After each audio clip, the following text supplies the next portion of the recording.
Boa tarde, bem-vindas e bem-vindos a mais um seminário Haake. Hoje receberemos o professor Matthias Haake, que abordará o interessante tema dos tratados helenísticos sobre a realeza.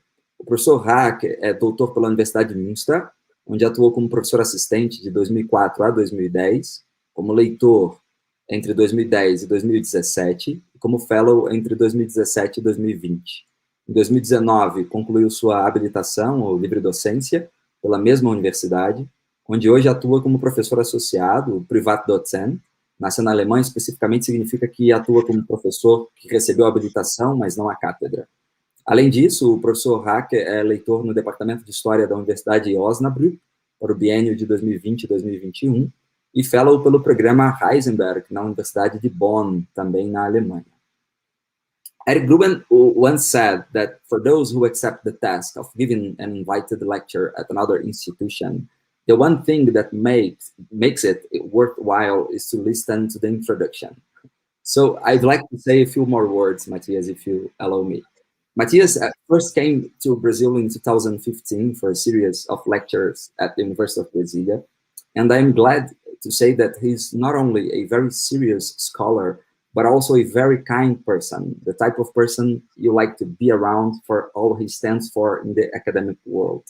He has been very active in the field and is a leading scholar, especially for those who are interested in researching Hellenistic kings and Roman emperors.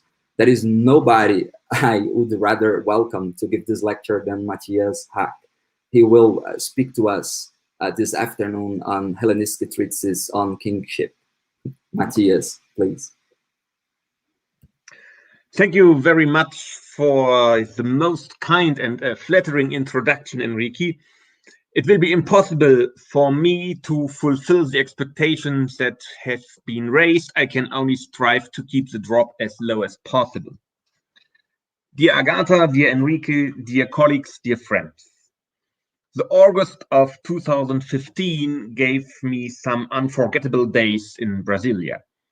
This is why I am extremely happy to be able to return to Brasilia today, even if only virtually. Therefore, I would like to thank the organizers very much for inviting me to give a lecture in the seminar series Seminarios Haake. The kind invitation gives me the opportunity to return to a topic that has been on my mind for a long time, which is why I have also modified the title slightly compared to the announcement and added a reconsidering. Because of this, and I apologize for this, I do not have much new to say. Rather, most of it can already be read in various forms. You have the bibliographical details on the slide, and anyone who feels the need to delve further into the phenomenon after what I said can find and download the essays on my academia profile. Having said that, I would like to stress that questions, comments, and critical remarks are not only welcome after my paper, but also via email. First, introductory remarks. The statesman and philosopher Demetrius of Phalerum is supposed to have recommended to a King Ptolemy to acquire treatises on kingship and to read and study them carefully. For the things their friends, Philoi, do not dare to offer to kings as advice, are written in these books. In the whole of ancient literature, this passage, preserved in sayings of kings and commanders, a text transmitted in the corpus of Plutarch's Moralia and dedicated to the Emperor Trajan, is more or less the only explicit statement on the purpose of treatises on kingship. The statement, however, is quite unlikely really to go back to Demetrius, and much less can it be taken at face value as a reliable guide for an understanding of treatises on kingship. Rather, it should be seen as a highly complex literary product, shaped by the unknown author's intention implicitly to portray the king, most probably Ptolemy II, with tyrannical traits. This is the topical meaning of the alleged unwillingness of the Philoi openly to offer advice. In spite of its problematic nature, the passage brings to the fore in a striking way some points that are central for the present investigation. If we take it literally, 3 inferences can be drawn from it. Firstly, that treatises on kingship were written by Philoi of the kings, who appear in the story as an established institution. Secondly, that such treatises were addressed directly and ultimately exclusively to kings. And finally, that they consisted of advice that even a Philos would not have dared to give a king in person, in spite of the especially close and effective relationship between a king and his Philoi. Furthermore, the above tagum gives the impression that the advice voiced in treatises on kingship had little, if anything, to do with the principles and structures of Hellenistic kingship or with constitutional theory, but rather was tied to specific situations and included concrete instructions on how to act. The purpose of the present contribution is to flesh out from a historical point of view what the author of the above tagum formulated in literary terms, the social meaning and communicative function of Hellenistic treatises on kingship. The aim is not a new interpretation of single texts, but an explanation of general structures. The Hellenistic treatises on kingship are hardly a neglected topic in scholarship. On the contrary, many studies have been devoted to their meaning and function with different methods and various emphasis. My aim is to explore a new methodological approach. Its starting point is the rejection of the medieval term speculum principis or regum and of its various renderings such as Fürstenspiegel, mirror of for princes, miroir au prince, or specchio del principe, as applied to Hellenistic treatises on kingship. Far too often, these medieval and early modern terms have been used by scholars in a generalizing way for texts belonging to completely different literary genres and dating from the Bronze Age to the early 20th century, provided that the texts engaged in any way with the issue of good kingship.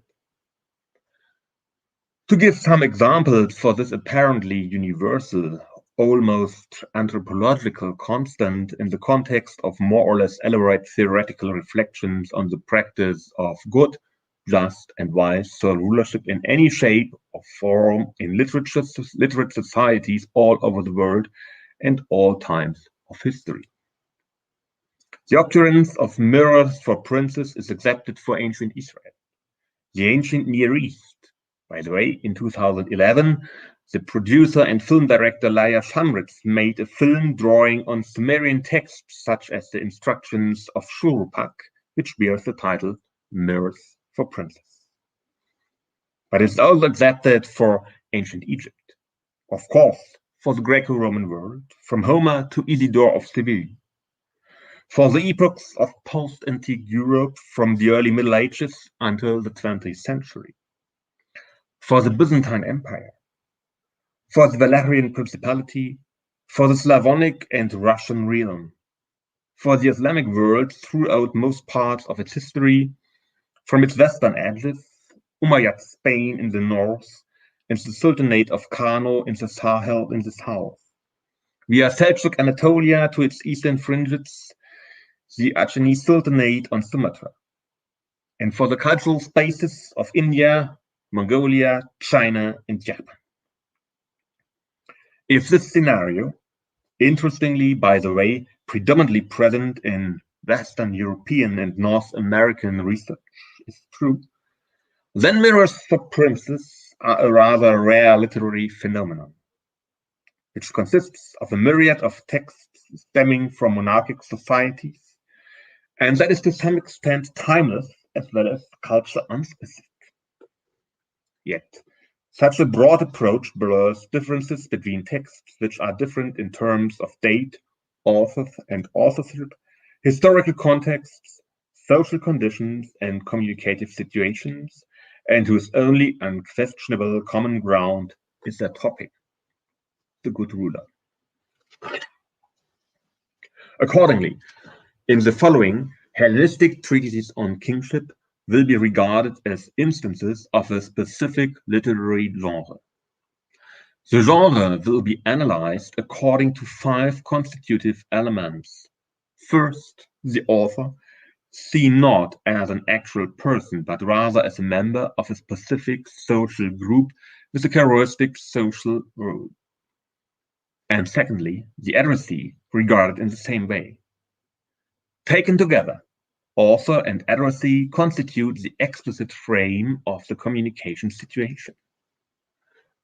Thirdly, we will consider the form of the treatises on kingship, and fourthly, their actual content.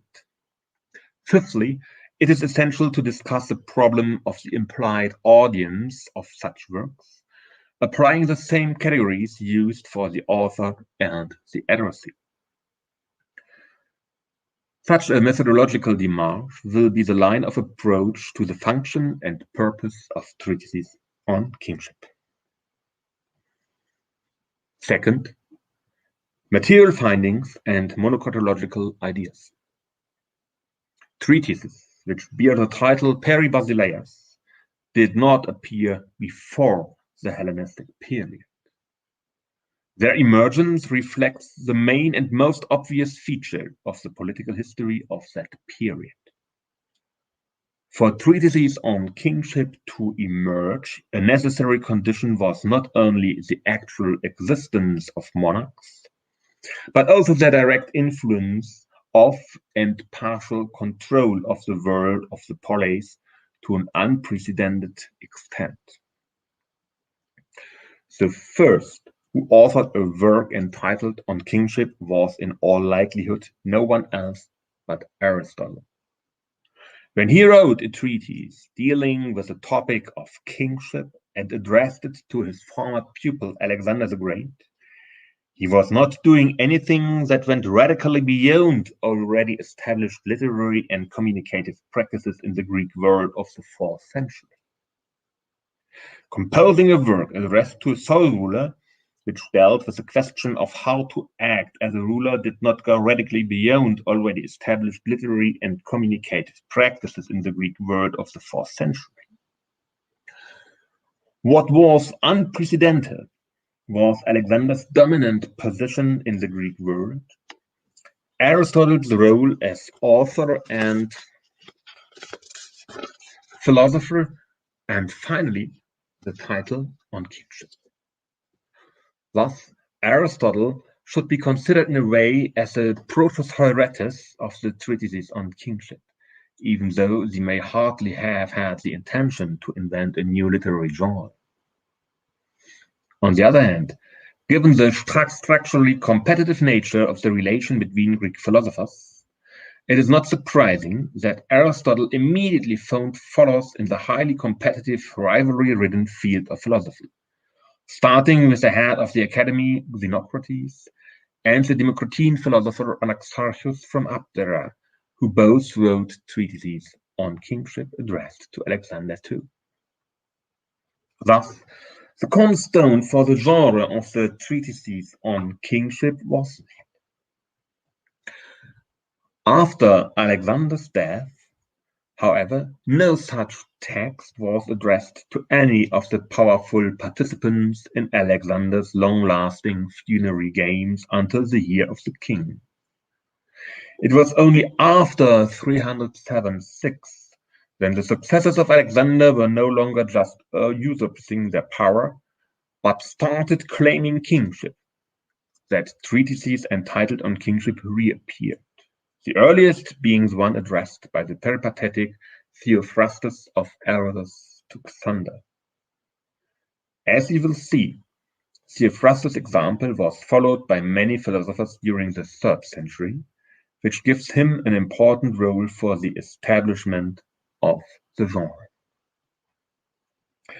As far as its contents are concerned, naturally, treatises on kingship did not develop ex nihilo. At the beginning of the Hellenistic age, the discussion of the different types of constitutions and the debate on which was the best one had already a long tradition in the Greek world. In this context, the problem of monarchy had also been extensively debated, and the profile of the ideal ruler had been sketched in an unambiguous way.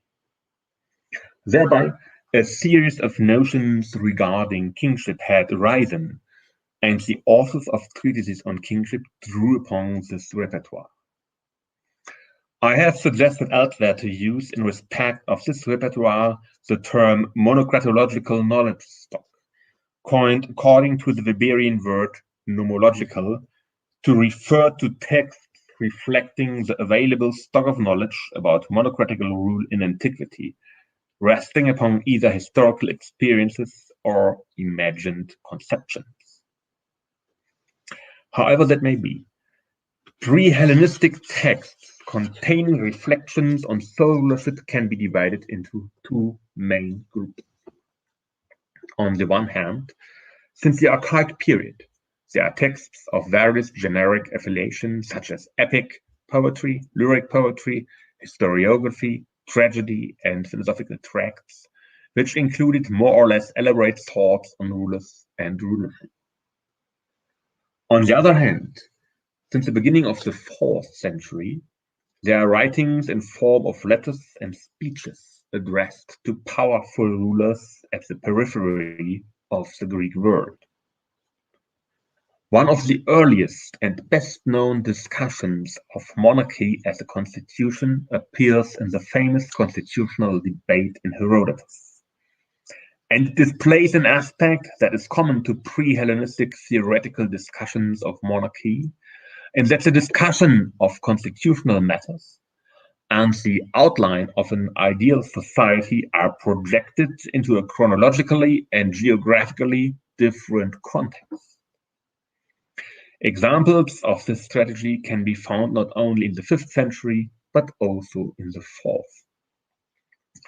Xenophon's corpus offers several examples of this.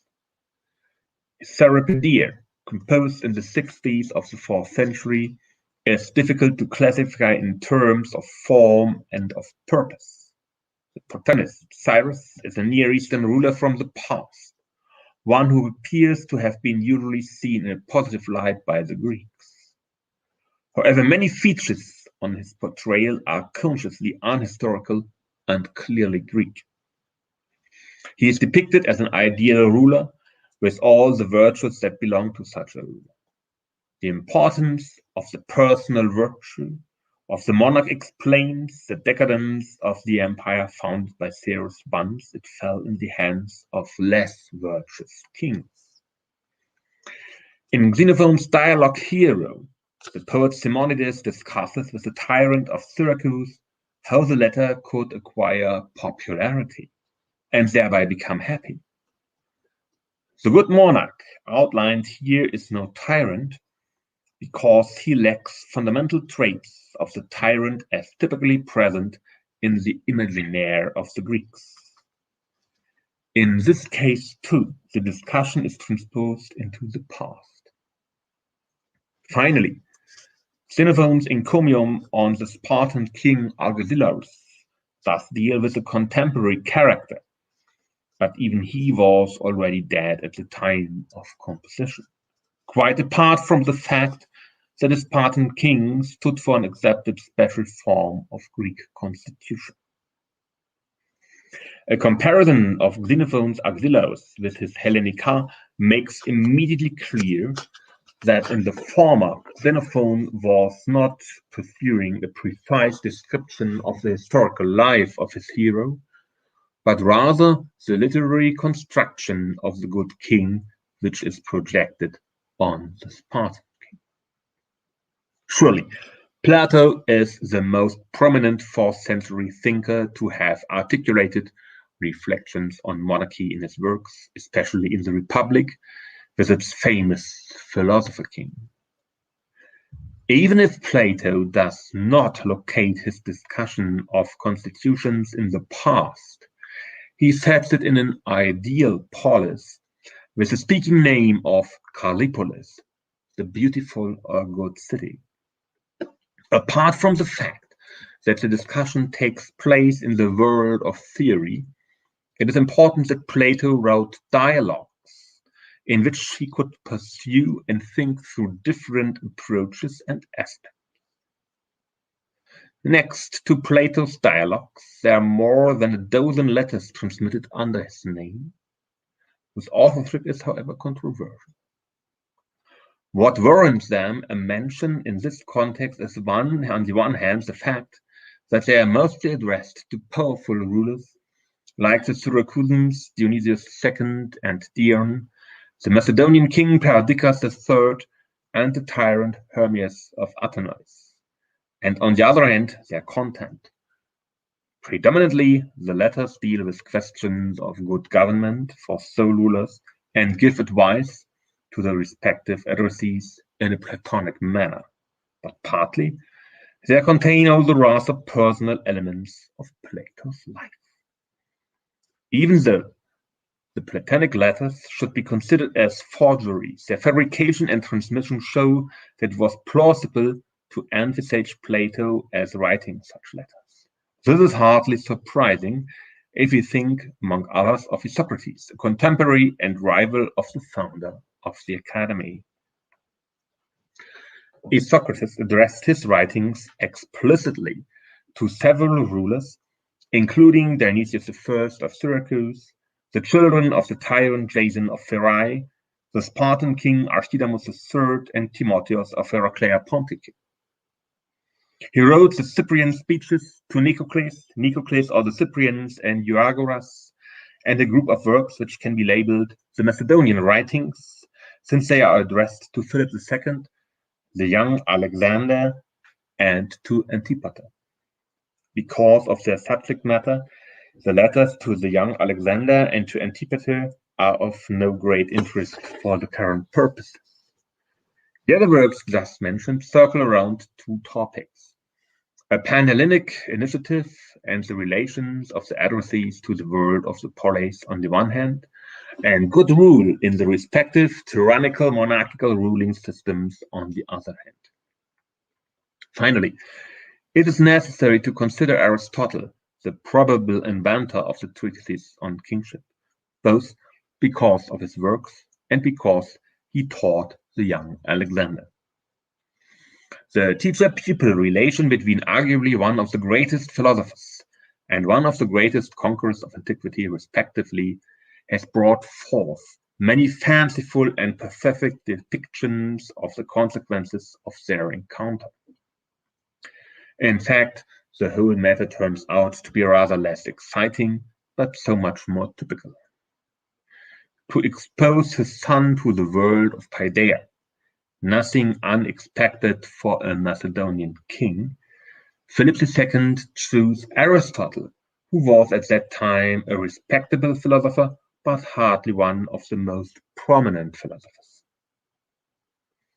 He had kinship relations with the Macedonian court and was familiar with court life due to his previous stay at the court of Hermias of Athens in Asia Minor. Among Aristotle's works of particular interest are his Politics, with its discussions of sole rulership in general and of kingship in particular, the Protrepticus, addressed to an otherwise unknown and possibly invented Cypriot king by the name of Temesian, and the Treatise on Kingship addressed to Alexander, together with some other writings for the same addressee.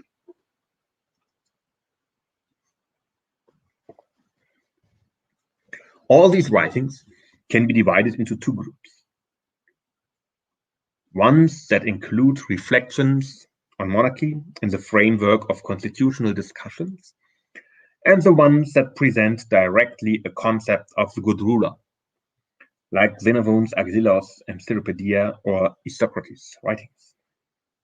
The former, with the exceptions of Aristotle, are presented formally as discussions between various interlocutors.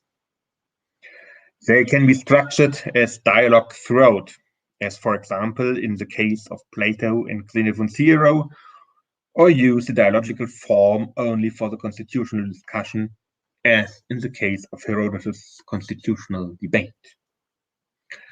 The dialogic form makes it possible to avoid a stable conclusion and at the same time to depict certain positions as stronger or weaker in their articulation. Furthermore, it is difficult to associate securely the author with any position. At this point, it is worth emphasizing that there are different types of writings addressed directly to the rulers.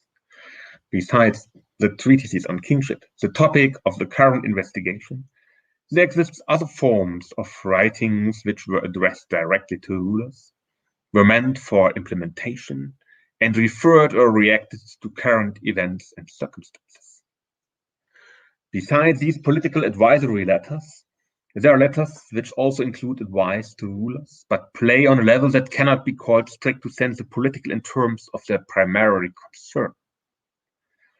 Finally, the sources refer on various occasions to private correspondence between rulers and protagonists of the Greek intellectual life, a very important exchange in performative terms, whose contents are, however, mostly unknown.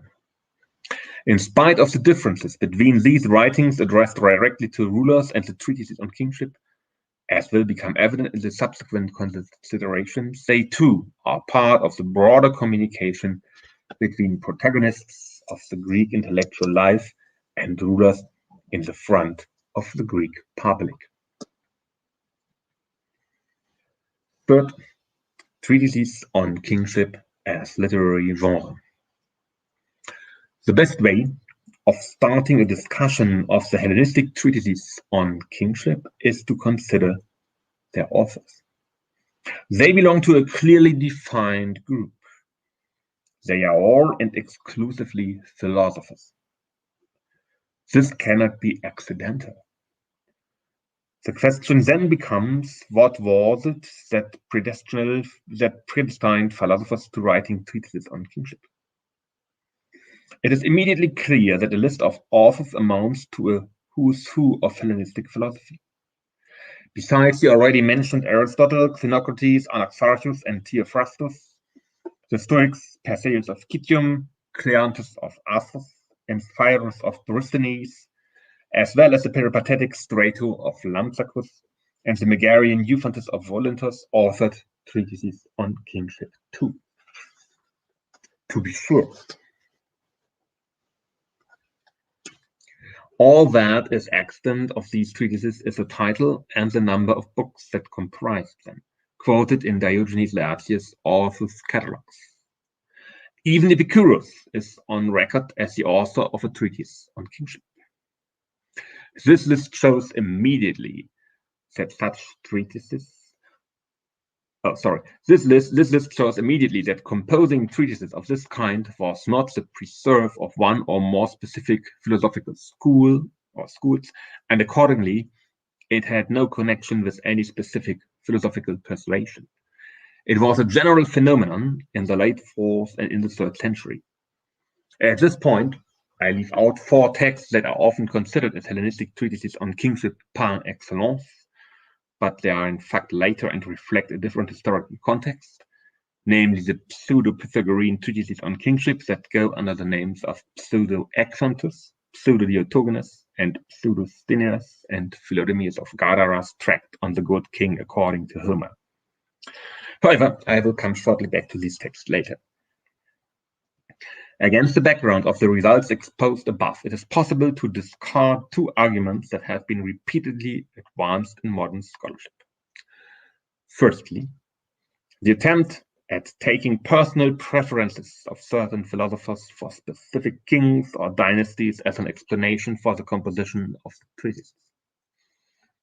Kingship. And secondly, the notion that the various schools had a precise orientation in regard to the various Hellenistic monarchies, a notion that is itself based on the postulate that cannot be proved, namely that each school had a fundamental and essentially consistent political orientation. The second step consists in identifying the addressees of the treatises on kingship. As in case of the author, the category of the addressees is clearly identified. These treatises are always addressed to a king, but they are neither gifts of the philosophers nor commissioned by the kings. This is often made clear in the titles of the various works in which the name of a king is mentioned, as in the case of Cassander, who shows up explicitly as the addressee of Theophrastus on kingship in its very title. In various cases, the addressees are known even though their names are not attested in the titles. A clear example is that of the Megaric philosopher Euphantus of Olympus, whose treatises was addressed to Antigonus Gonatas. Considering the list of kings who were addressees of treatises on kingship, it can be noticed that there is no clear accumulation in the case of any single dynasty. In other words, belonging to a specific dynasty did not make a king more or less likely to be the addressee of a treatise on kingship, just in the same way as belonging to a specific school did not make a philosopher more or less likely to write one. Even though the state of preservation of the Hellenistic treatises on kingship is extremely bad, a few aspects of their form and content are reasonably clear. Formally, it seems that all these texts were all self-contained with features that remind of epistolography and of oratory. Their content appears to have remained highly stable for centuries on end. Treatises on kingship were fundamentally characterized by the presence of topoi. With minor deviations, different authors coming from different philosophical schools all seem to have treated the topic of kingship in a rather homogeneous manner in the treatises on kingship. The treatises focus on the qualities, the aretae, which a good king must be possessed of, including righteousness, dikaiosune, and generosity, euegesia towards the polis of the Greek world, and more generally, philanthropia. These qualities are a mirror image of the typical traits of the tyrant in the imaginaire of the Greeks. After all, in Xenophon's Hero, the figure of the poet Simonides advises his interlocutor, if he wants for his power to be accepted, to always to do the opposite of what the Greeks actually expected of a tyrant. This observation points to a fundamental fact. The image of the good monarch is no independent construct. On the contrary, it is created by reversing the traditional negative image of the tyrant. Or, as Mino Luragi has put it in a recent contribution, on close inspection, it becomes clear that the rules of the discourse of tyranny underpin the whole concept of monarchy in Greek culture. Or, put in different terms, that the discourse of tyranny apparently was the only language the Greeks had to talk about monarchy. In the 4th century, when various writers began to envision a positive image of the ideal monarch, all they could do was to reverse the negative traits of the tyrant and create a positive mirror image, with the result that Greek monarchic ideology is largely dependent on the discourse of tyranny. For all intents and purposes, the good king needed to possess all the virtues that corresponded to the vices of the tyrant, and usually only those. Otherwise, he was a tyrant, not a king. Against this background, two aspects are fundamental for any understanding of treatises on kingship.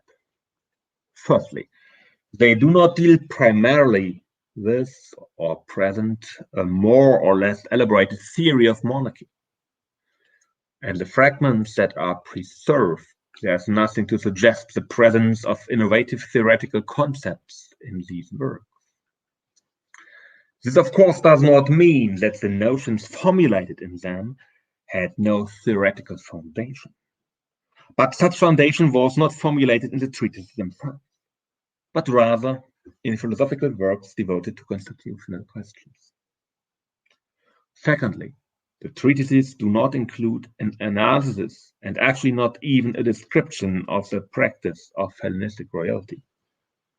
Central aspects of royal action are not mentioned at all, as for instance the relations between different kings or the interaction between kings and koina. Nor do treatises on kingship include suggestions on how to act in specific circumstances. In this respect, they have no particular hortatory purpose. In fact, they simply present the ideal figure of the good king as a factual reality, but tellingly do not refer to historical examples. Furthermore, because of the addressees, there's no trace of an explicit and argumentative defense of monarchy as the best constitutional form. In treatises on kingship, monarchy is simply taken for granted.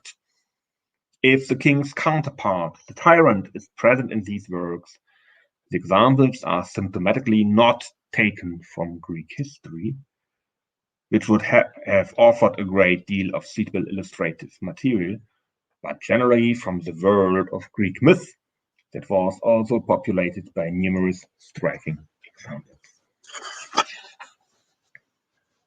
At this point, it is necessary to consider the question of the implied reader of these treatises, that is, of the audience the author imagines for his work besides its explicit author addressee. All the philosophers dedicated treatises on kingship to kings. They were destined to circulation and thus to a wider readership. A fragment of a library catalogue from Rhodes dating from around 100 BCE and attesting a treatise on kingship by an otherwise unknown Theopompus, and fragments of papyri can be taken as indicators of the general public availability and circulation of these works. Literary evidence also indicates occasionally that these writings circulate widely and had many readers.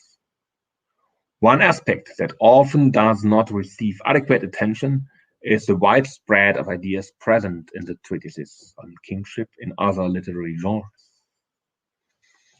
As examples, one might refer to Polybius' obituary for Attalus I and to the so-called Letter of Aristeas, thus reflecting the mentioned tool of monarchological text.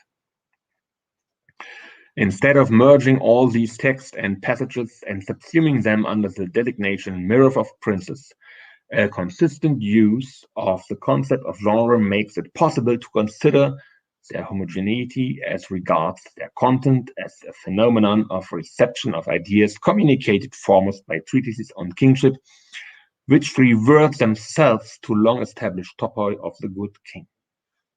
Accordingly, it is possible to gain a sense of the sedimentation of notions of monarchy as articulated in treatises on kingship, which gives the impression that these notions enjoyed a wide circulation.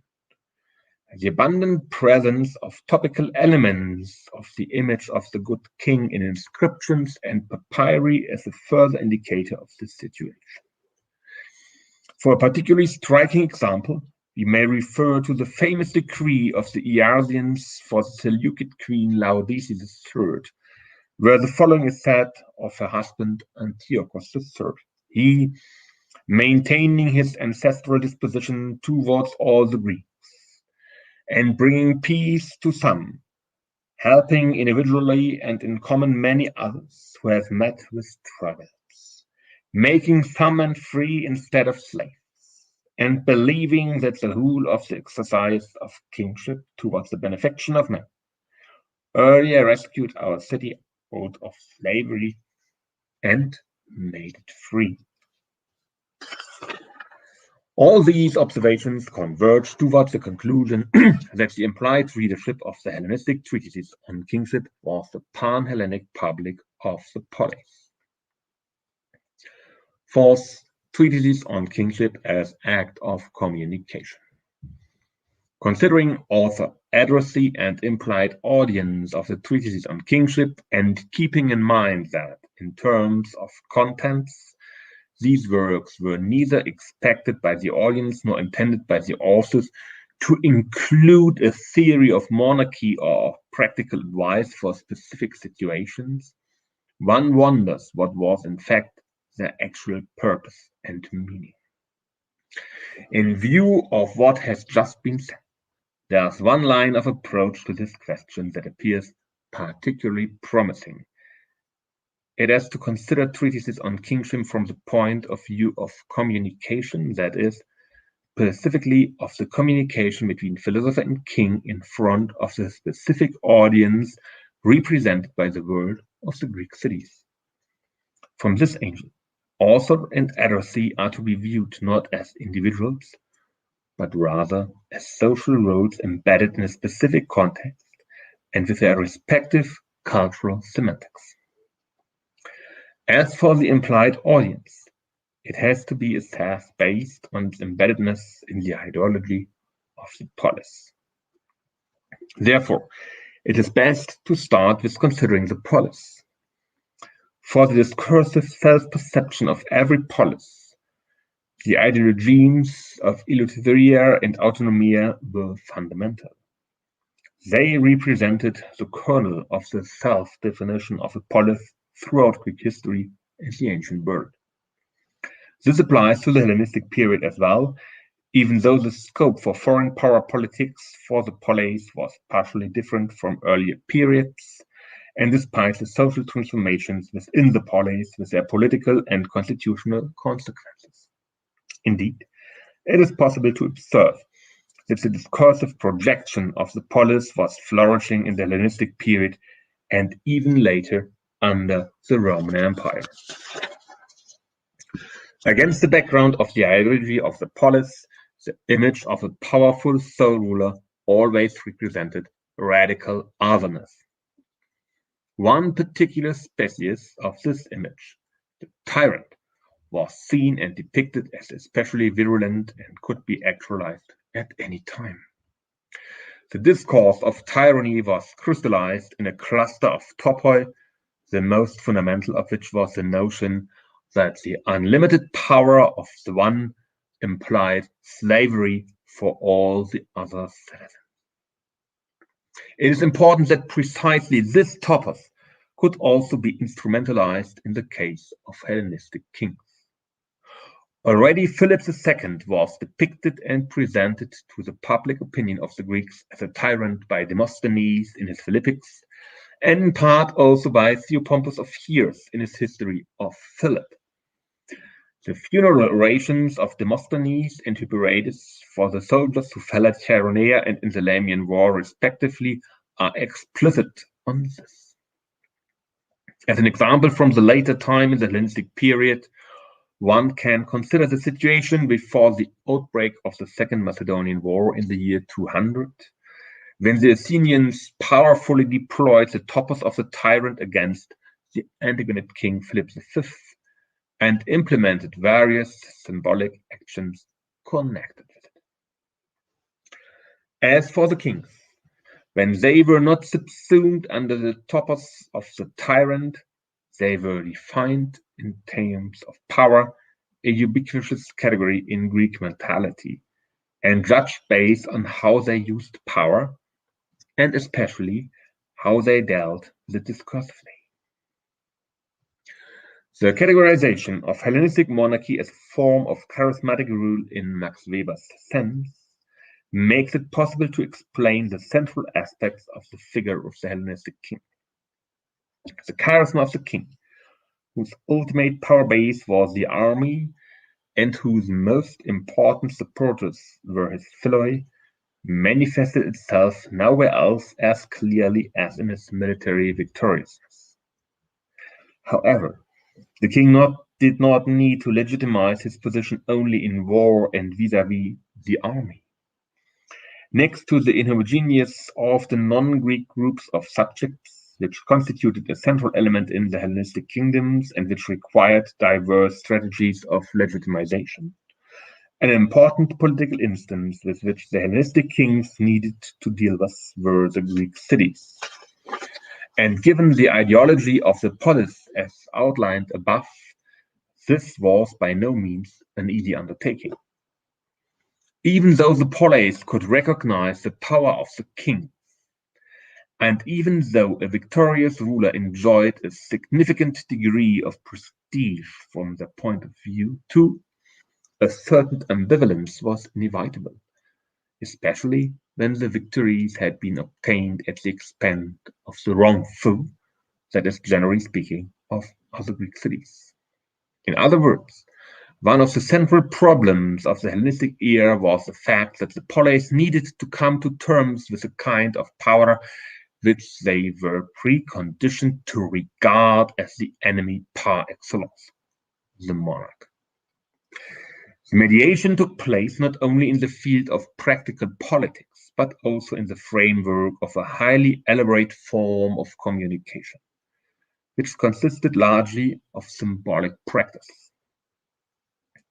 From the point of view of the ruler, the main elements were acts of euergetism for the polis, in part also the so-called royal correspondence. The royal letters to the polis were a gesture often meant to situate the communication on a specific plane, that of an exchange among equals. On the level of content, the kings could employ notions that were articulated in the Treatises of Kingship.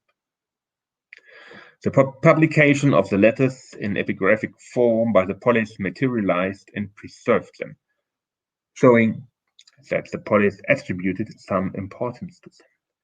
Display and preservation in a public context, often in central places of the city, were gestures as meaningful as the text itself, and formed part of the communication between king and polis, but also between the polis and other political entities.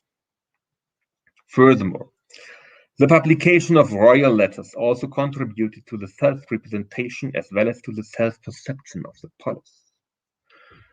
The tenor and specific contents of these letters varied according to the political situation, and it could be stated, simplifying radically, that the stronger the king, the less he needed to pay attention to the discourse of good kingship.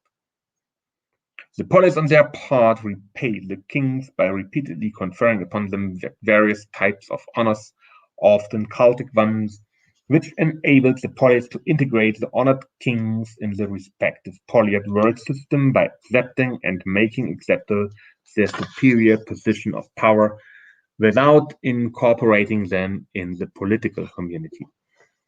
It is precisely in this context of acts of communication between Greek cities and Hellenistic kings, ultimately always precarious, that the treatises on kingship belong to.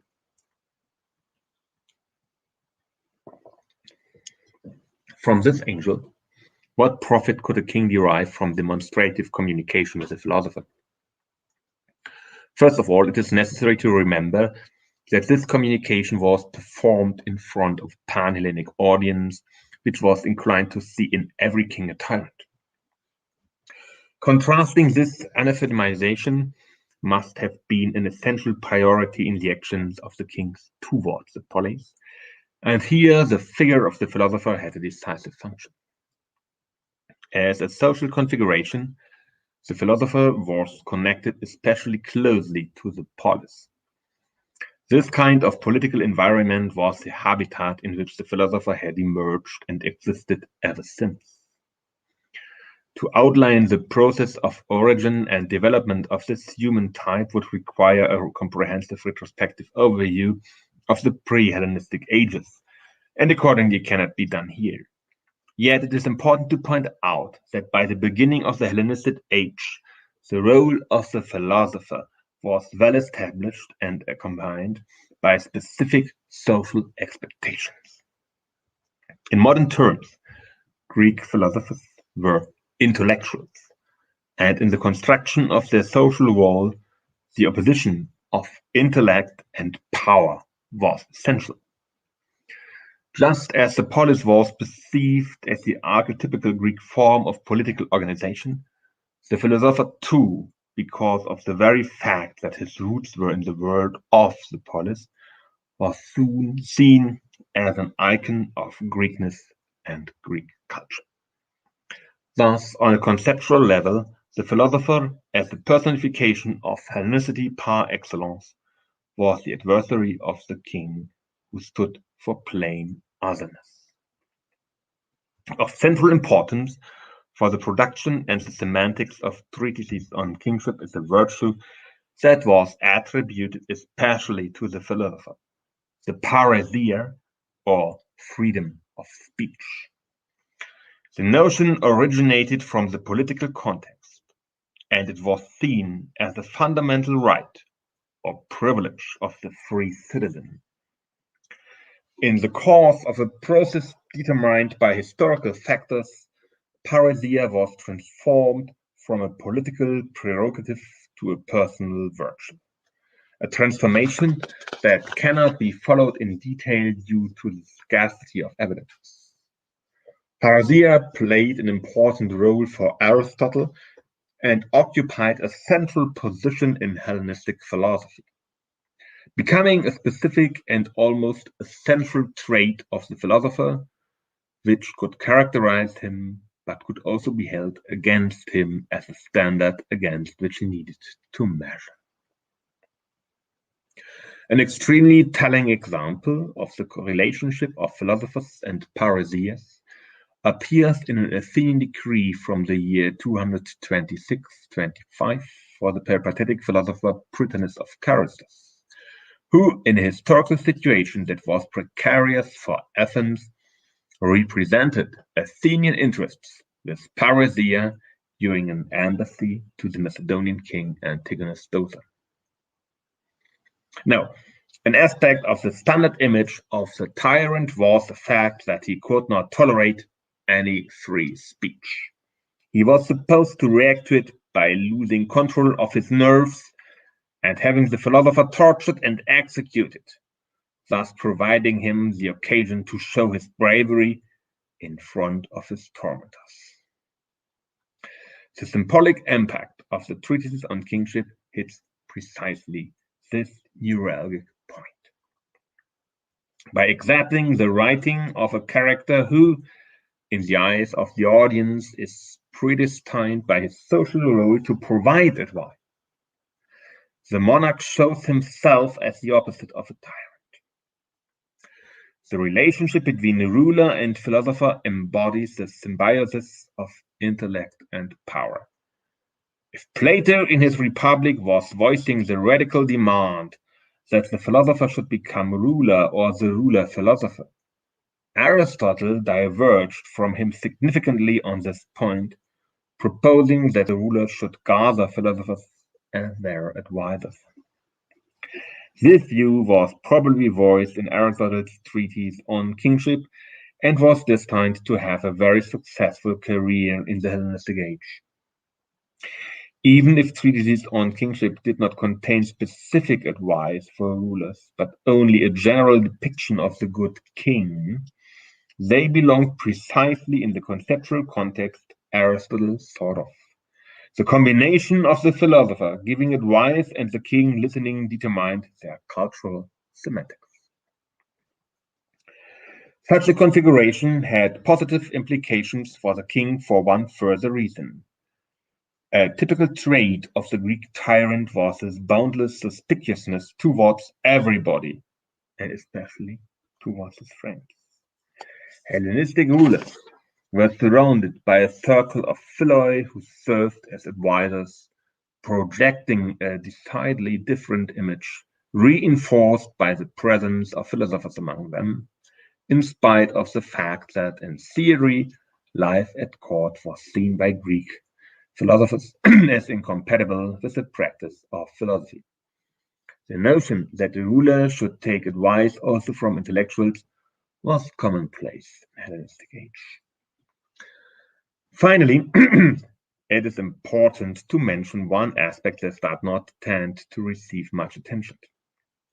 Writing a treatise on kingship and addressing it to a king was also a way for a philosopher to promote himself, acquiring prestige vis-à-vis the audience of the Greek polis and within the highly competitive and contentious community of philosophers. Fifth, the image of a king, the example of Antigonus Gonatas. Treatises on kingship occupied a clearly defined social stage in the constantly volatile structure of the communication between kings and Greek cities in the Hellenistic world. Even though these treatises had no direct and immediate consequence on the level of political practice, their discursive effectiveness can hardly be overestimated, insofar as that a Hellenistic ruler could intentionally project an image that satisfied such discursive standards. This point can be illustrated with a striking example. Probably no other Hellenistic king was capable in the long run to play this part better than Antigonus Gonatas. Not only in antiquity he enjoyed a flawless reputation after his death and was seen as a philosopher king. Even in modern research, his image is predominantly positive, in agreement with the later ancient tradition. Antigonus' connections of different character to many philosophers, such as the Scythian Stoics Zeno and Pisaeus and Menelaus of Eretria, to mention but a few, are attested by ancient authors. And by and large, their evidence can be accepted as reliable, even though in detail not every single element is trustworthy. Whether such connections had any impact on Gonatas' politics is a topic that cannot be discussed here in detail, but a cursory examination fails to produce any political action that could be explained or even only described as philosophically inscribed. Key to Antigonus' image as philosopher king is the description of monarchy as a noble servitude which is attributed to him. Even though the attribution of this statement to Gonatas may be unfounded, it has still to be admitted that at the time when it was attributed to the Macedonian king and thereafter, it was seen as plausible for him to have pronounced such a statement. Sure enough, it is possible to point to various sources contemporary to Antigonus and also to some later pieces of evidence which suggest a not very positive image of this king. Although such evidence has received due attention by modern research, it has had no real impact of the overall image of this king. This is surprising at first, considering that Gonatas, in the pursuit of his power politics and in the strategies that were meant to secure his influence, made ample resource to actions that in the eyes of the Greeks could not but be seen as tyrannical. One thinks of his treatment of Athens after the Chaldean War, of the Macedonian garrison on the Acrocorins, of the control of the Gulf of Euboea through the fortress of Chalkis and of Demetrius in Thessaly, the fetters of Greece, or finally of his way of securing control over various polis in the Peloponnese by imposing tyrants loyal to him. All this would have been amply sufficient to permanently brand a Hellenistic ruler in the collective memory of the Greeks. One only has to think of Gonatas' father, Demetrius Poliorcetes. Even the opinion long cherished by modern research that because of his philosophical attitude, Gonatas refused divine honors has been amply dispelled by an inscription found in the sanctuary of Nemesis at Romulus. Beyond that, the most important element in the legitimization of Antigonus' power has nothing philosophical about it. It was his victory over the Celts at Lysimachia in 279, the proof of his victoriousness. This was the foundation of his rule over Macedonia and of his attempt at propagating the notion of his charisma throughout the Greek world, although in later times this episode moved rather to the background. In spite of various aspects of his politics which should have undermined his image, Antigonus Gonatas succeeded in constructing a positive image of his person by referring discursively to elements of the reasoning in treatises on kingship. 6. Concluding remarks. In terms of contents, the treatises on kingship employed the vocabulary of political communication between Hellenistic kings and Greek cities. They were programmatic in discursive terms, but did not offer instructions, let alone recommendations for specific circumstances, much less the political philosophy of Hellenistic kingship. Their role in the political communication was determined by a series of factors, structural and contingent. They would not have come into being without the emergence of Hellenistic monarchy. If the power relation between polis and kings that existed for much of the 4th century had not changed, communication in the form of speeches and letters addressed by men of the word to men of power could have continued undisturbed. The fact that under Alexander, a philosopher, regardless whether the first was indeed Aristotle, Xenocrates, or Anaxagoras, decided to address to the king a treatise entitled On Kingship may also be regarded as contingent, whereas the act of writing about monarchy and addressing a ruler followed an established practice of literary and political communication. The fact that the example was quickly followed by 2 other philosophers, which was decisive for the emergence of the genre, was determined by structural factors, namely the competitive character of Greek philosophy, further reinforced by competition for gaining prestigious positions close to the king. After the pause caused by Alexander's death, a new beginning was set by the Year of the Kings, and Theophrastus was the initiator of the new wave of treatises on kingship that span the 3rd century BCE. Needless to say, the semantic that this genre acquired cannot be imputed to authorial intention at its very first phase. Rather, it was a result of the reception and perception of the early examples of the genre. Such semantic could emerge because the 3 fundamental elements that constitute the communicative context, namely the philosopher as author, the king as addressee, and the political community of the polis as intended audience, were cultural models that in the cultural world of the Greeks of the early Hellenistic period were long since associated with well-defined specific roles. This explains, for instance, why the authors of these treatises were without exception philosophers. Only they qualified, thanks to their social role as intellectuals, to address the king with the necessary authority. It is extremely difficult to tell whether treatises on kingship were confined to the 3rd century or whether we should postulate the survival into the 2nd and 1st, in spite of the absence of evidence. It is true that from the end of the 3rd century onwards, evidence on Hellenistic philosophy overall becomes particularly scarce. Whether this circumstance provides a sufficient explanation seems doubtful, though especially considering that beyond general continuity, Hellenistic monarchy went through a series of transformations that had an impact also over the communicative interface between kings and Greek cities. What is clear is that a series of works written by Greek authors in their social role as philosopher and entitled on kingship kept appearing during the imperial period and all the way to late antiquity. Think of the Year of Prusa, Marcellus of Pergamum, the already mentioned pseudo-Pythagorean text, or the philosopher and bishop Synesius of Cyrene. Interestingly and significantly enough, no Latin author ever wrote a treatise under the title De Rege.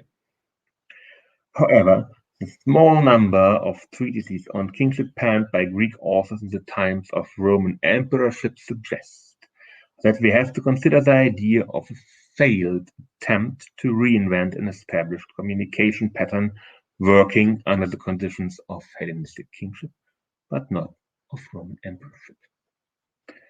The latest statement, however, dates to the early 14th century Christian era, when Thomas Magister, who had taken the name of Theodulus upon entering the monastic life, addressed to a Palaeologian emperor of the Byzantine Empire an oration on kingship.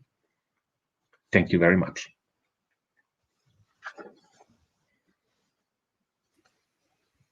Matthias, thank you very much for your lecture. We can now proceed to questions or comments. According to our team, the first questions we have are from Gabriele Cornelli.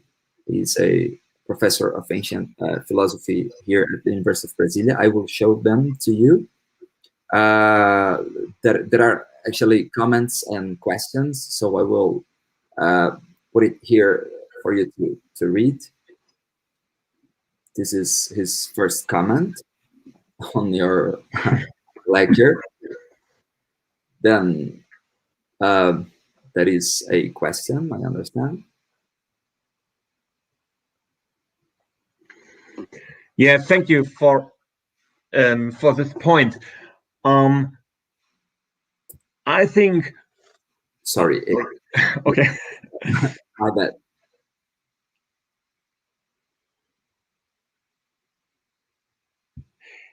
Yeah,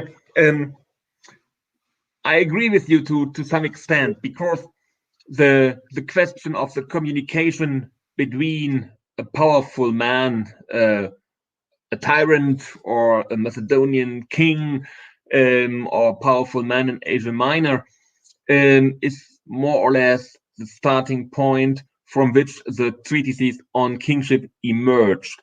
What is interesting, in my opinion, is that the very title on kingship is never attested before the rule of Alexander the Great. And even though regarding the content, there are definitely strong traditional strands, one of the differences is that the people Plato addressed might have had some impact on parts of the Greek world, but never on the entire Greek world. So you can look at the powerful tyrants of Syracuse, in my opinion, or even on Philip II or Hermias of Athens, as people who were, well, on the fringes of the Greek world to some extent.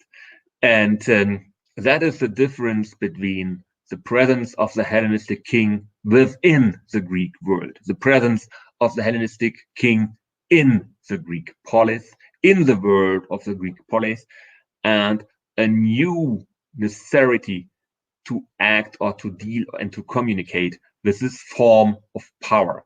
So yes, you are definitely right, and the letters of Socrates and others have shaped the way.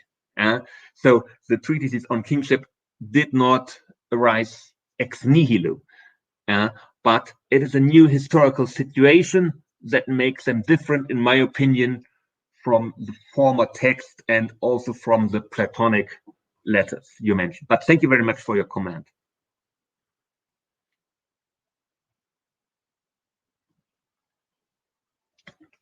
Sorry.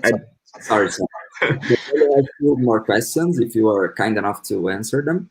Yes, of course. He asks, would you also be so kind to mention something on the religious background of kingship and what role does it play in these treatises? Well, a very difficult question to answer. Due to the very fragmentary state of preservation, we do not have any clear indications on the religious background of kingship in these texts. Interestingly enough, It is a pseudo-Pythagorean text where we can find many information about ideas about the relation of Zeus as the Almighty God and his relation to the king. But you know that better than I do, that there's some debate about the dating of these texts, where some people are ready to accept them as Hellenistic texts. Others are convinced that they are written in the time of the Roman Empire. And I am among those who think that they should be dated to the Roman imperial period, and that they reflect some ideas about the development of Roman emperorship and the sacralization of Roman emperorship that is not present in that way in the Hellenistic period. But I know that is a matter of debate and a controversial issue, and I'm looking very much forward to the publication of some series of seminars at Paris some years ago, where these texts were discussed by a number of experts anew, and well, perhaps there might be a new solution regarding the dating of these texts. Okay. So his final question, his last question, if you allow me, I will understand these 3 questions as just one, because we have 3 to more people. Okay. Of course, I'm happy. Okay. So Gabriel's last question is, finally, a note on circulation of the writings on kingship. Could it be because in a way the king is a model for any other exercise of power, even a ruler in a simple household or shop or farm? And then he says, I'm trying to get a sense on why these kingship debates could reach this Panhellenic wider audience, or maybe they were just leisure, probably not. What do you think? Well, I think for the educated elites among the people from the world of the Hellenistic polis, debates on kingship, debates on king and the presence of kings were, well, everyday life. So being an Athenian in the 3rd century mean that you went to the assembly and of course you discussed questions regarding Macedonian kings, Ptolemaic kings, and so on. And the Greek people developed very elaborated forms of interaction between the world of the polis and the kings. If you look at the ruler cult, no Greek king ever received the traditional highest honor a Greek polis could award to someone: citizenship. A Greek king could not become citizen of a polis. There was no social place for him. He was too mighty. So saying, oh, well, you are godlike or you are God means you integrate this figure in your cosmos. But he is not part of your community. He is to some extent outside. And if the political situation changed, it was possible to say, okay, no, you are not any longer our God. Yeah, go away. You canceled the cult. Yeah, we can see that with the mentioned cult for Antigonus Gonatas at Rhamnus. Yeah, when the political situation changed over the 3rd century, the cult was abolished, reinvented, and abolished again. So the king became God, he became non-God, he became God again, and he was, well, non-God again. Showing the highly political element of this form of debate, and showing it has not anything to do with I am believing in the king, as we should say in a Christian way. But so the king was always present, and many of those who had to speak in the assemblies, at least for some time, visited the lectures of philosophers. So they were familiar with these debates. And I think if you look at the courts of the Hellenistic kings and the people these kings surrounded at their courts, many of them philosophers, but also other learned people, that should give you an impression. Yeah, you have the idea to present yourself in front of a public. When the Macedonian kings in the late 5th and early 4th century started to say that Athenian authors and tragedians should come to their court, it was an idea to present themselves as being Greek, what was by no means without doubt among the Greek public. So there were ideas to present them, the kings themselves as good kings, to make use of philosophers, calling them to their court to say, well, if I have a philosopher in my immediate surroundings, I cannot be a tyrant. Whether that was true or not is another case, but it's a question of representation and the question of making image. And therefore, I think it was in the interest of the kings, but also of the philosophers. Being one of those who wrote to a king means that you are an important figure. And well, you know better than I do that Greek philosophers were highly competitive in their character, tried to be the best Greek philosopher. And one of the ways, and to show that you are an important figure in the play, was, well, I am one who wrote such texts addressed to kings, and these texts were also received by kings, in my opinion. Perhaps that gives a small answer to your really important question. Let's see. Thank you, Matthias. The next question comes from Danilo Bernardino. I believe you already met him. He will join us here. Danilo. Hi, Danilo. Nice to meet you. Hello, Professor Haake. Wie geht's? It's Thank really you very nice much. to see you. Good to see you It's really again. Yeah, definitely. It's really nice to see you. I hope you're doing well in these strange times we are passing through. The last time we met was in your last visit to Brasilia a few years ago, 5 years ago already, isn't it? Well, I hope to see you back soon. I hope. Can you hear me? Yeah, but it's slightly difficult. There's some, well, it is not very clear what I hear. I just said I hope to see you. I hope to see you back soon. Yeah. That's better. Thank you. Well, thank you for today's lecture. This topic really interests me since I've been working with treatises lately, these Hellenistic treatises lately. So especially for me, this is a great opportunity to listen and to talk about it.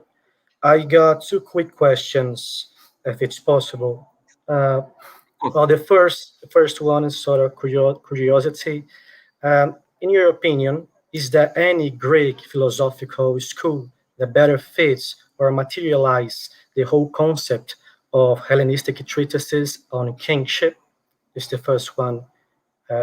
Would you rather answer first, so I'll make the second later?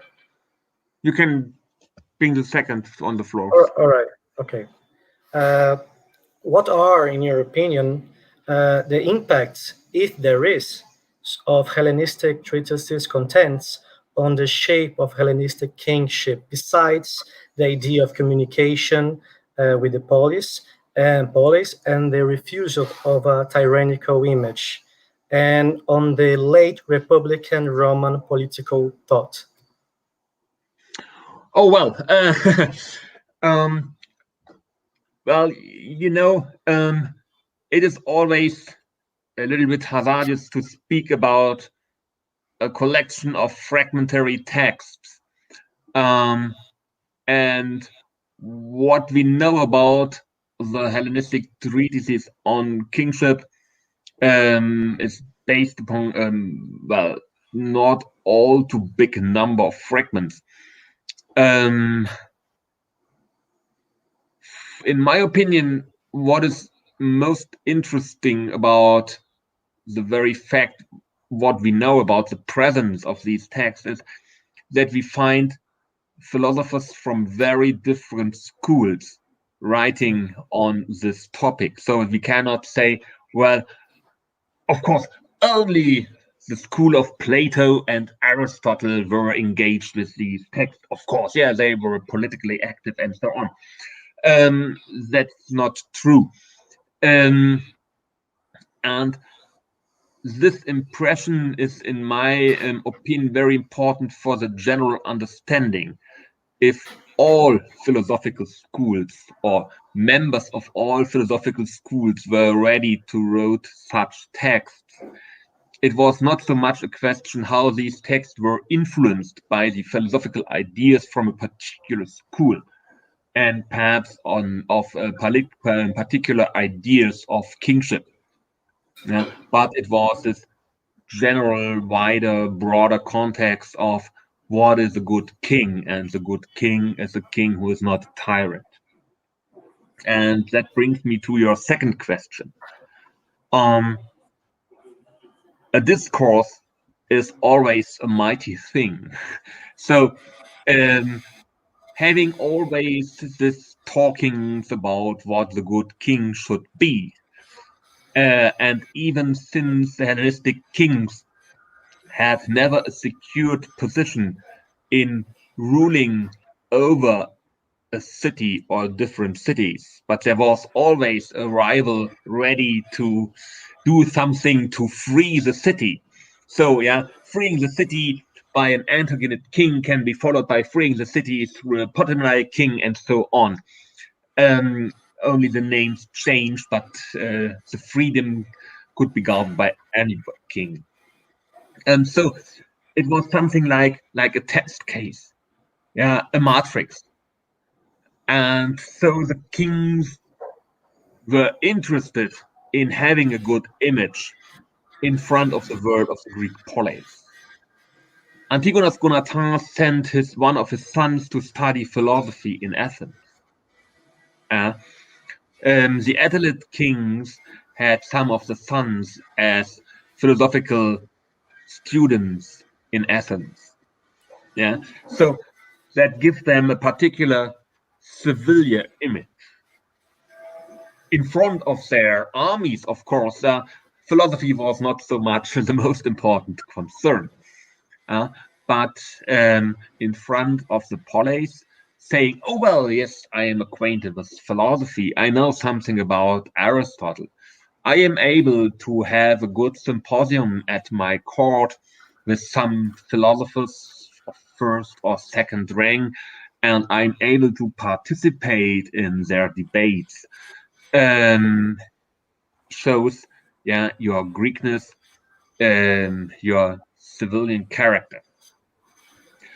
The question of the impact of these texts of late Republican philosophical thought, well, that is, of course, a question of Philodemus of Gadara's on Kingship according to Homer. The text we have as a papyrus from Herculaneum. Well, this text shows, in my opinion, a form of reception.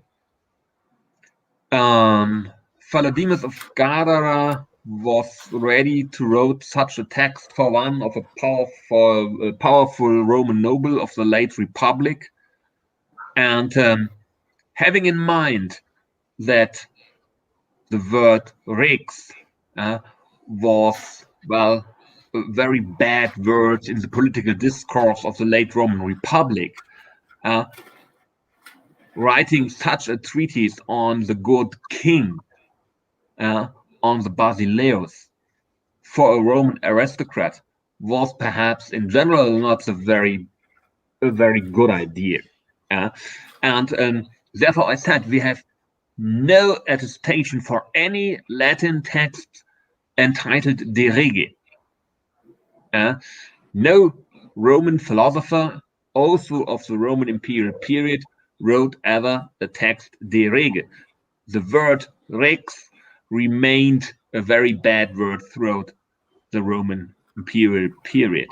So, of course, in the development of some theoretical approaches or political ideas about what might be a good ruler, of course, Hellenistic ideas played an important role. Even also the Romans had an idea what a bad king is. Looking back to their past, they had their Tarquinius Superbus, and he was as much a tyrant as any Greek tyrant, even though his name was Rex. And so they could develop many parts of the image of the tyrant, and they could use this part of the political language. But interestingly enough, in the Roman imperial period, there were not so many texts peri basileas on kingship, even though the Greeks were ready to call the emperors basileus. But the entire situation was different, and the Roman emperor was not a Hellenistic king. The power of the Roman monarch was much greater than that of a Hellenistic king, even though the form of the political discourse was tried to develop further by some Greek intellectuals. Yeah, that's right. Thank you. Thank you for your questions. Thank you, Danilo. Thank you, Matthias, again for answering him. Our next question, according to our team, comes from Silvio Marino. He's also a professor here. I understand a visiting professor in ancient philosophy. So I will show you his comments and questions. He says, thank you for your talk. I would like to answer about the use of isegoria and parrhesia is on kingship text. Sorry, it seems to me that in the 5th and 4th century BC, in democratic authors, the term isegoria does not appear. I just refer to Plato and Thucydides, or it appears linked to people with no value, as for slaves in the pseudo-Xenophon's constitution of the Lacedaemonians. Even if we have to remember that isegoria could be referred also to oligarchical societies to indicate the same right to talk among the oligarchs. This leads me to think that for such kind of authors, isegoria is something wrong or evil, if not dangerous, but I could be wrong on this aspect. I would like to know, finally, thank you, Silvio, if there is a different way in the use of isegoria and parrhesia in the texts you analyzed, and if there is a bad connotation of isegoria. Thank you. Well, thank you very much for your question. I think there's a different use of the concepts of isegoria and parrhesia, because the concept of parrhesia was deeply embedded, at least in the course of the 4th century, in the political sphere of the democratic city of Athens. The Athenians had also one of their triremes called parrhesia. So it was very present in the political discourse, and but it became a particular virtue of the philosopher in the early Hellenistic period. It is difficult to outline this development, but it becomes definitely clear that that the parrhesia was a virtue of the philosopher. The concept of isegoria remained in the political sphere. It never became a personal virtue, as did the parrhesia. And we have also a treatise, Parrhesias. And the question on showing parrhesia was indeed the question of torturing a philosopher. We have so many philosophers at least according to the literary tradition, who were tortured by kings or tyrants. And that was the test. The philosopher spoke with parrhesia, said the king something he did not like to hear. And what happened? Did the king accept? Then he was not a tyrant. Or was the king unhappy and said, oh, you are saying something very bad? No, you might be tortured. And this image of the philosopher speaking freely makes him to the implementation of the figure of the intellectual. He is the powerless. The only power he has is speaking freely.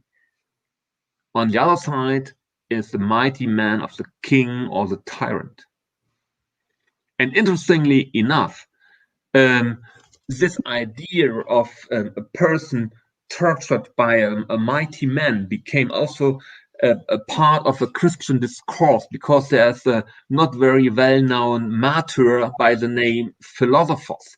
And the story told about him in his martyrology is the same as of a Greek philosopher in front of a tyrant. No, only the martyr philosopher is in front of a Roman emperor. So the idea of a person with a personal virtue of parrhesia is a particular Hellenistic or early Hellenistic development.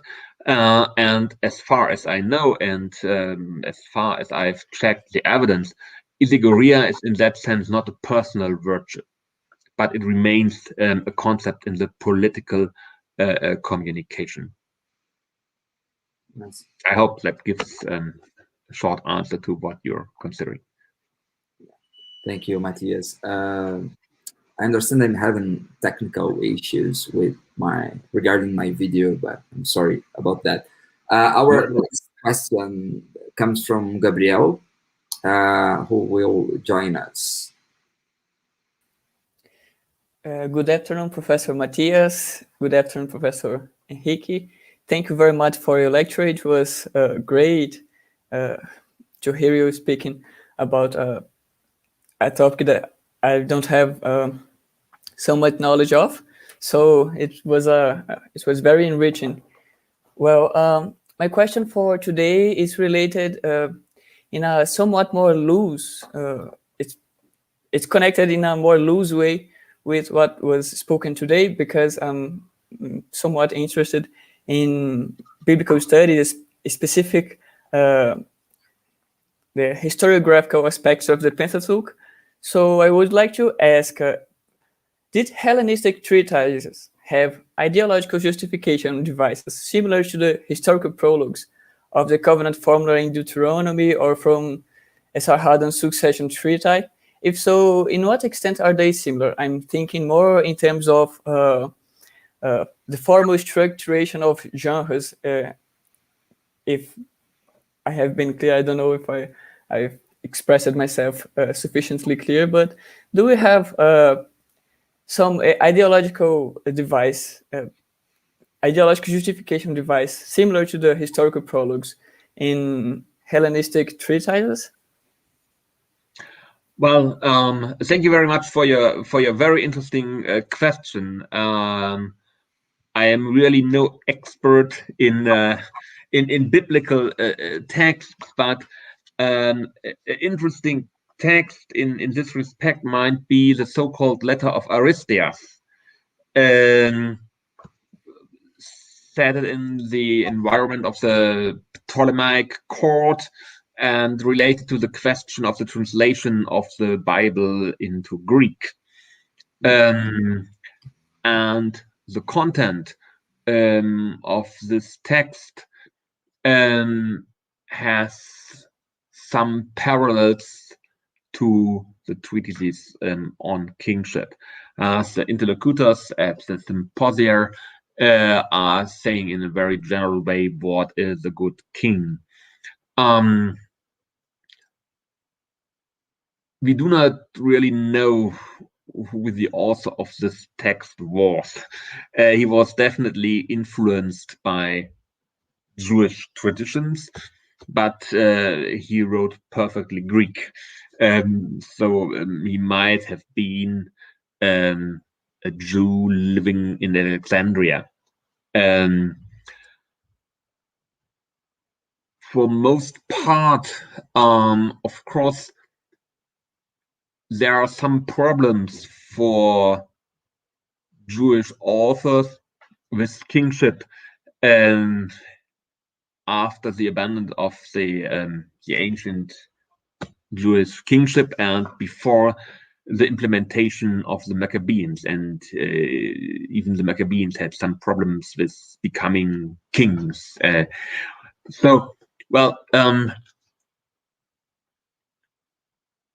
Oswald Murray has written 30 years ago, I saw a very good article on the king as shepherd. And so this image of the good king as shepherd is very widespread among various cultures and political societies. But it is difficult to say something about influences. It is only an image, and in societies with strong pastoral influence, where many shepherds were living, the image of a good shepherd might be present without direct influences from another cultural surrounding. Yes, so that is what comes to my mind regarding your question, even though I'm aware that it's not a true answer to your question. Sorry. Thank you very much, Professor Matthias. I talked about the letter of Aristeas too, because it's chronologically more close to what we are dealing today. But thinking more in structural literary terms, if we could extend the notion of kingship treatises to something written in pre-exilic times in terms of Jewish history. But I think you gave me something to think and work about later. Thank you very much. Thank you.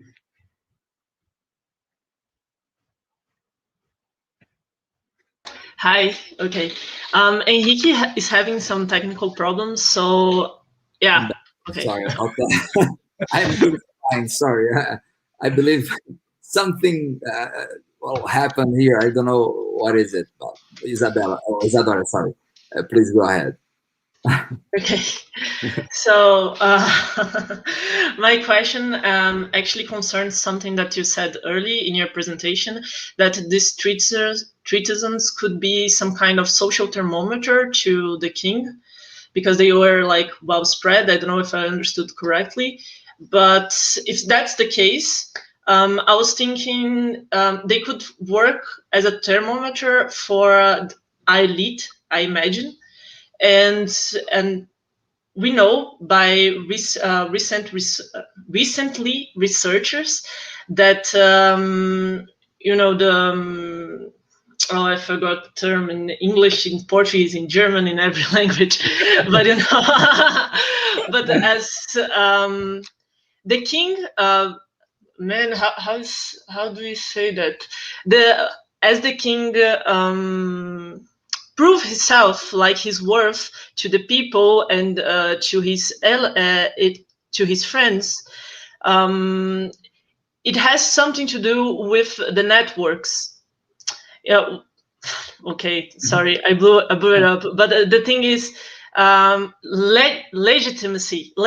Yes, the legitimacy. Yeah, I remember the legitimacy of the king has to do with in lower social classes with networks that go to the elites down to those social classes. So I was wondering if in that question, like the tweeters could work as a thermometer for the social classes as well. So we could evaluate if the legitimacy in those from the king in the social classes could be also evaluated from those treatises. Yeah, I don't know if I. Yeah, well,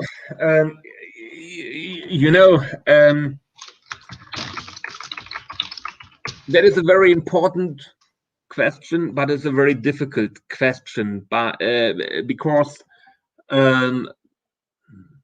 those classes you have in mind are well, not very well attested in our source material in general.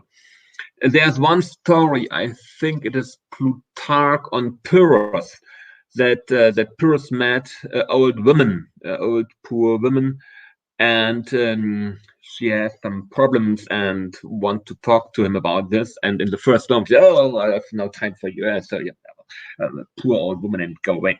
And she said, oh well, if you are really a king, you have to speak to me and you have to hear my problems. That makes the real king, the true king. So yes, in general, there is an awareness that the king should look for all people under his power. But as you know, even if we look at the practice of Euergetism, it means well-doing, but it does not mean well-doing to all. But you give a lot to those who have already a lot, and you give a bit lit to those who have more or less nothing. Yeah, we can see it very clear in inscriptions. If you have something like foundations or money for public meals, those who are the richest get the most, and those who are the poorest get the less. So it is a completely differently shaped world regarding who should you help or who needs your help. You give a lot to those who can give a lot to you back. If you give something to the poor, he can say, oh, thank you. But that's all. He cannot pay back this money or something like that. So, and in general, Greek philosophy is a practice of the Greek elite. We hear sometimes of slaves following Plato, but if you look at the people mostly hanging around with Plato, they have enough money to discuss early in the morning what is beauty. So if you have to work and to sell fish on the agora, you have no time to speak in the dawn something about what is beauty. Not always, but in general, ancient philosophers are not so much concerned about the poor. And so the treatises on kingship are probably to be seen in the context of a more, elite discourse. And but on the other hand, if you have an assembly, and even those who were speaking there are mostly, at least in the Hellenistic period, those from the upper classes. You had at least a public also from the lower classes, and an awareness of what a good king should be, even though the impact of the king on the very life of those people were minor than to other members of other classes. Yeah, the knowledge about the good king and the bad king might be very present, but not only due to those treatises, but it is more or less what I call this monoculturological knowledge. You know what a good king should be. And so if you speak today to people who might be more or less illiterate, they have a clear opinion what a good government should be, even though if they don't read theoretical approaches by Rawls or other people. So you have different levels of a knowledge about a good ruler. Okay, thank you very much for your answer. Thank you for your question. Thank you, Matthias. Thank you, Isadora. I would like to invite Agatha to join us so we can end this session properly. Agatha. Matthias, thank you very much again for being here with us. And if Agatha wants to share a few words, to say a few words, final words, we can, after that, end the session with any comment in Portuguese or something like that. Thank you again. Sorry, Sorry, it was me. First of all, I'd like to thank you, Matthias, for your very rich conference and for your kindness and generosity of the answers. Sim, eu vou terminar agora em português. Obrigada a todos também, espectadores, enfim, todos que enviaram perguntas. Nós voltamos na semana que vem, sempre às quartas, sempre às 15 horas. E na semana que vem nós vamos receber a professora Marta Mega de Andrade, que vai falar sobre os elogios às mulheres, a publicação de elogios às mulheres em contexto funerário na Atenas do século VI ao século IV. Obrigada a todas. Obrigada demais, Matthias. Obrigada, Henrique. Thank you, Matthias, again. Yeah. Thank you very much for your invitation. It was really a great pleasure to be in Brasilia this afternoon or this evening from the European time. And I hope that there will be the opportunity sometime rather sooner than later that we will meet again in person. And thank you very much for inviting me, for all your questions. And it was a fascinating early evening for me. Thank you so much for inviting me, and all best wishes to all of you. Thank you, Matthias. Bye.